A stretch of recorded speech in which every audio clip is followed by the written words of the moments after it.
নমস্কাৰ দৰ্শকসকল, মধুস্মিতাছ কিটচেনৰ অন্য এটা সুন্দৰ ভিডিঅ'লৈ আপোনালোক সকলোকে পুনৰবাৰ স্বাগতম জনাইছোঁ। আজি মই বনাইছিলোঁ মটৰ পনীৰৰ এটা ৰেচিপি। চাওকচোন দেখিবলৈকে কিমান সুন্দৰ হৈছে। মই ৰেচিপিটোনো কেনেদৰে বনাইছোঁ চাওকচোন আহক। ইয়াৰ বাবে মই বিলাহী, পিঁয়াজ, নহৰু, আদা আৰু জলকীয়া লৈ লৈছোঁ, এনেদৰে কাটি লৈছোঁ। এয়া পনীৰখিনিও এনেদৰে টুকুৰা টুকুৰকৈ কাটি লৈছোঁ অকণমান ডাঙৰ চাইজত। এতিয়া মই পনীৰখিনিত উতলা গৰম পানী দি দিম। উতলা গৰম পানী দি অকণমান সময় ৰাখি থ'লে পনীৰখিনি ছফ্ট হয় আৰু খায়ো ভাল লাগে। আৰু কেঁচা মটৰখিনিতো মই এনেদৰে উতলা গৰম পানী দি অলপ সময় ৰাখি থৈছোঁ।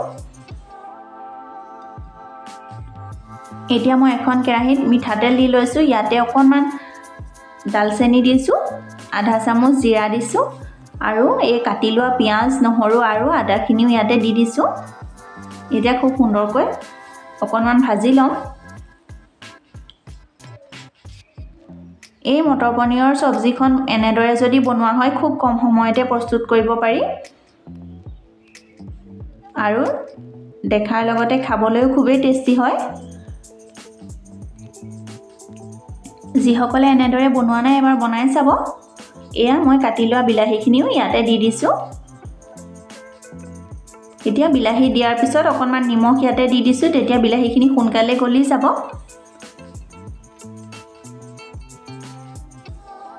জোখমতে হালধি মই এতিয়াই দি দিছোঁ, আকৌ পিছত নিদিলেও হ'ব। আৰু এচামুচ ধনিয়াৰ গুড়ি দি দিছোঁ। এতিয়া আটাইখিনি ভালদৰে অকণমান সময় লৰাই থাকিব লাগিব। গেছটো অকণমান বঢ়াই ল'লেও হয়, তেতিয়া অকণমান খৰখেদাকৈ কামখিনি হৈ যায়। এয়া খুব ভালদৰে লৰাই আছোঁ। তলত লাগিবলৈ দিব নালাগে, নহ'লে বেয়া গোন্ধটো ওলাই ভাল নালাগিব। এয়া মই আধা চামুচ লাল মিৰ্চ পাউডাৰ দি দিছোঁ, তেতিয়া ৰংটো আৰু অকণমান বেছি ভাল লাগিব। এতিয়া আটাইখিনি খুব ভালদৰে লৰাই ইয়াতে মই উতলা পানী অকণমান দি দিছোঁ আৰু এইখিনি অকণমান শুকোৱাৰ পিছতে মই চেঁচা হ'লে মিক্সিত পিচি ল'ম।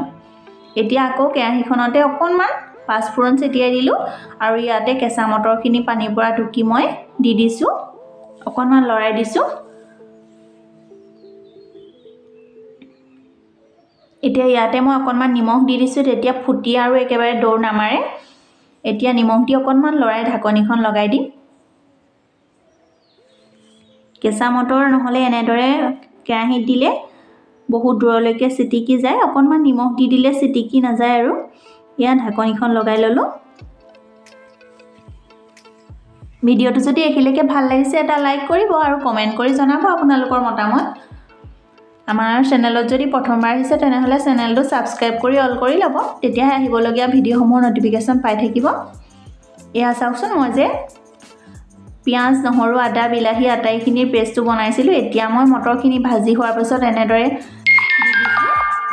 দি ভালদৰে লৰাই আছোঁ।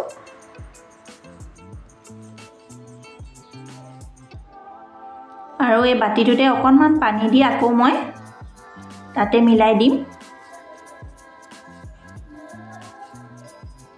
এতিয়া খুব ভালদৰে লৰাই থাকিব লাগে আৰু বেছি সময়ৰ প্ৰয়োজন নহয়। অকণমান চেনি দি দিছোঁ, চেনি দিলে চব্জিখিনি সোৱাদটো ভাল লাগিব। এয়া মই কাটি লোৱা পনীৰখিনি যে তিয়াই ৰাখিছিলোঁ দি দিছোঁ। মই ফ্ৰাই কৰি লোৱা নাই, যদি আপোনালোকে ফ্ৰাই কৰি ল'ব বিচাৰে ফ্ৰাই কৰিও ল'ব পাৰে। আৰু অকণমান সময় উতলাই থাকিলেই পনীৰখিনি খুব সুন্দৰকৈ হৈ যাব। চাওকচোন, এয়া যদি কেঁচা ধনিয়া থাকে ইয়াৰ ওপৰত অকণমান কাটি দিব। আমাৰ পনীৰৰ ৰেচিপি প্ৰস্তুত হৈ গ'ল। এতিয়া মই আটা সানিবলৈ লৈছোঁ। আটাখিনি লৈ প্ৰথমতে অকণমান নিমখ লৈ লৈছোঁ। এতিয়া এই বিটৰুটৰ এফাল মই এনেদৰে মিক্সিটোতে কুটি লৈছোঁ।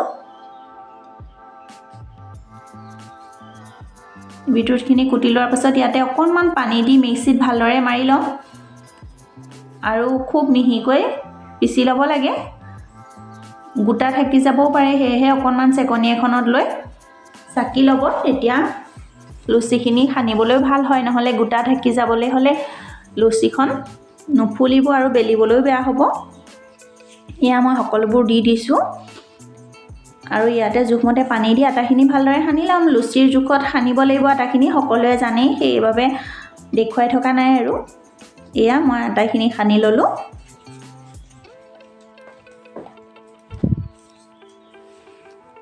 দেখিছেনে ৰংটো কিমান সুন্দৰ হৈছে এয়া মই লুচি বেলি থকা দেখুৱা নাই চাওকচোন কিমান সুন্দৰকৈ লুচিখন ফুলি আহিছে আপোনালোকে যদি এনেদৰে বনোৱা নাই এবাৰ বনাই খাই চাবচোন খুবেই টেষ্টি হয় খাবলৈ আৰু আমাৰ বিটৰুট যেহেতু আমাৰ স্বাস্থ্যৰ বাবেও খুবেই উপকাৰী ল'ৰা ছোৱালীক বেলেগকৈ দিলে নাখায় বাবে মই এনেদৰে লুচি বা ৰুটি বনাই খুৱাবলৈ চেষ্টা কৰোঁ আপোনালোকে এনেদৰে নিজেও খাব আৰু ল'ৰা ছোৱালীকো খুৱাবলৈ চেষ্টা কৰিব আৰু ভিডিঅ'টো চাই কেনেকুৱা পালে জনাবলৈ নাপাহৰিব ভিডিঅ'টো চোৱাৰ বাবে বহুত বহুত ধন্যবাদ